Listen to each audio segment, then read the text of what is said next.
So Germany is introducing a green card, which in German they call the Chancenkarte, which translates in English as the opportunity card. Now, this opportunity card gives foreign nationals the opportunity to come to Germany to look for a job. And the requirements for this are for people who have training, vocational training skills, or if you have a degree. So when we talk about vocational training, it spans across so many sectors. Any vocational training that you can think of, you have the opportunity to come to Germany to look for a job. And the duration of this visa is 1 year. And so within 1 year, you have to find a job that is equivalent to your profession or your degree or your qualification.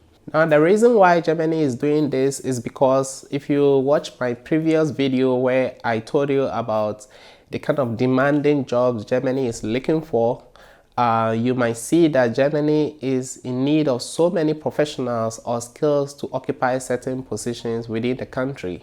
And if you look at the thumbnail, the 1 million that I stated is not something that I came up with. It's actually a number that Germany needs, even far more than that. So one advantage of this opportunity card is to give you 1 year duration stay in Germany.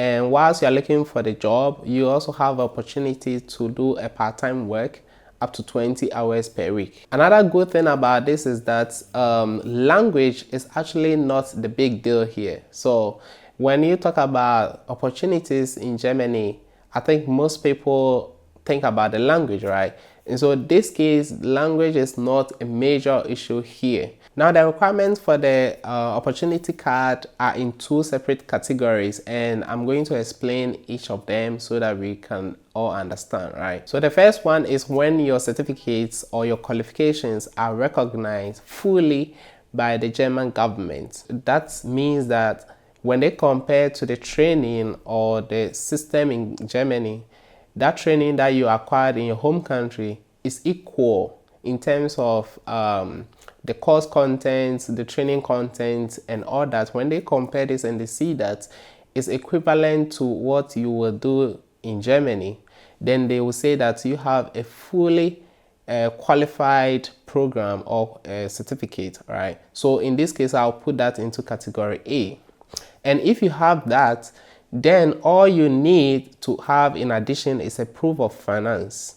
And then you qualify to apply for the opportunity card.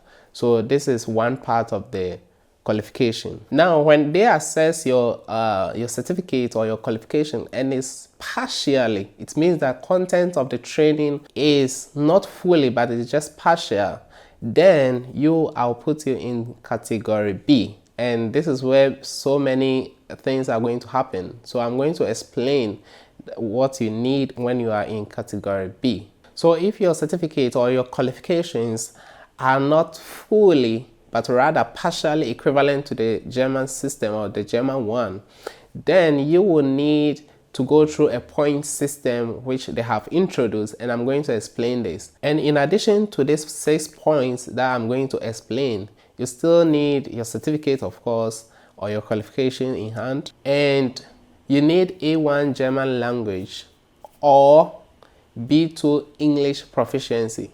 And then in addition to that, you also need a proof of finance. Now with the 6-point system, here are the details or kind of points or the things that have indicated the points to. First of all, if your qualifications are partially qualified or partially equivalent to the German one, then they will give you 4 points for that. Now, if your certificate or your area of study or your qualification, whatever you did your vocational training in, for example, if you're a nurse or if you work in the health sector, or if you are an IT, or if you are into engineering or electrical, or things that I've talked about in the previous video, the demanding jobs, which they also call the bottleneck jobs, then they will award you 1 point for that. If you have 2 years experience, and this experience is coming from what you studied or the vocational training that you did in, let's say you did a vocation in nursing and or let's say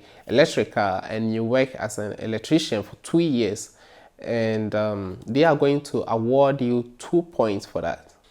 And if you have 5 years experience within the last 7 years, they're also going to award you 3 points. Now, if you have A2 German language proficiency, then they will award you 1 point. If you have B2 German proficiency, they award you 2 points. If you have B2 German proficiency, they award you 3 points. If you are 34 years or younger, they award you 2 points. If you are between the ages of 35 to 40 years, they also award you 1 point. Now, if you have stayed in Germany before, maybe you came to Germany to study or to do a language course or anything that you did in Germany, and at least you stay here for 6 months, they are going to award you 1 point.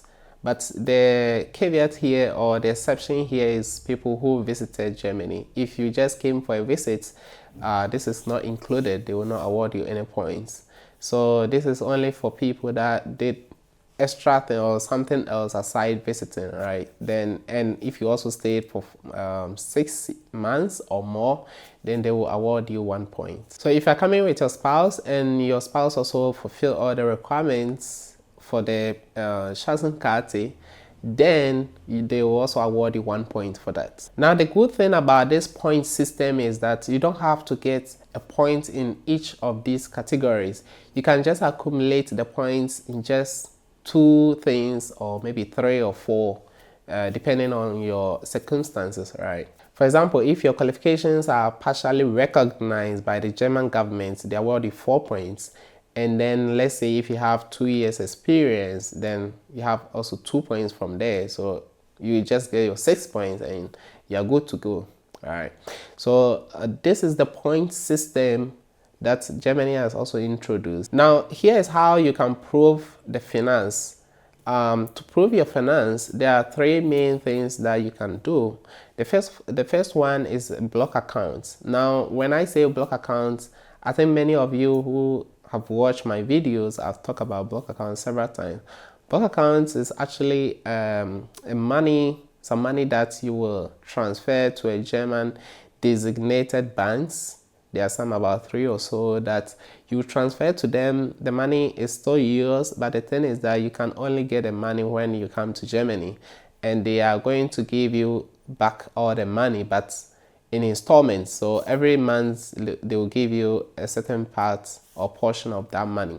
Now, the requirement for this chancenkarte is that you have to have a minimum of 1,027 euros per month. So you have to multiply that by the number of months you're going to stay in Germany, and you have to transfer this amount to the designated banks or financial institutions in charge of block accounts in Germany, and then they will give you a proof which you add it to your documents to go to get the visa. Now, if you don't have this money, which of course is huge, the second option is obligation letter.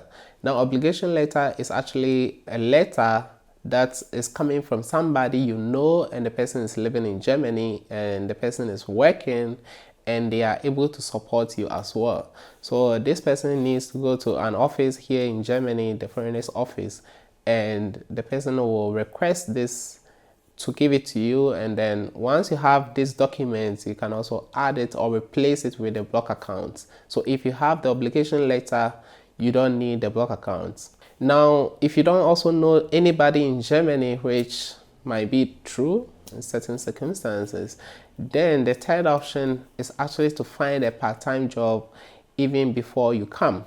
So one thing I mentioned earlier in this video is that the chancenkarte, or the opportunity card, allows you to work part-time whilst you are in Germany.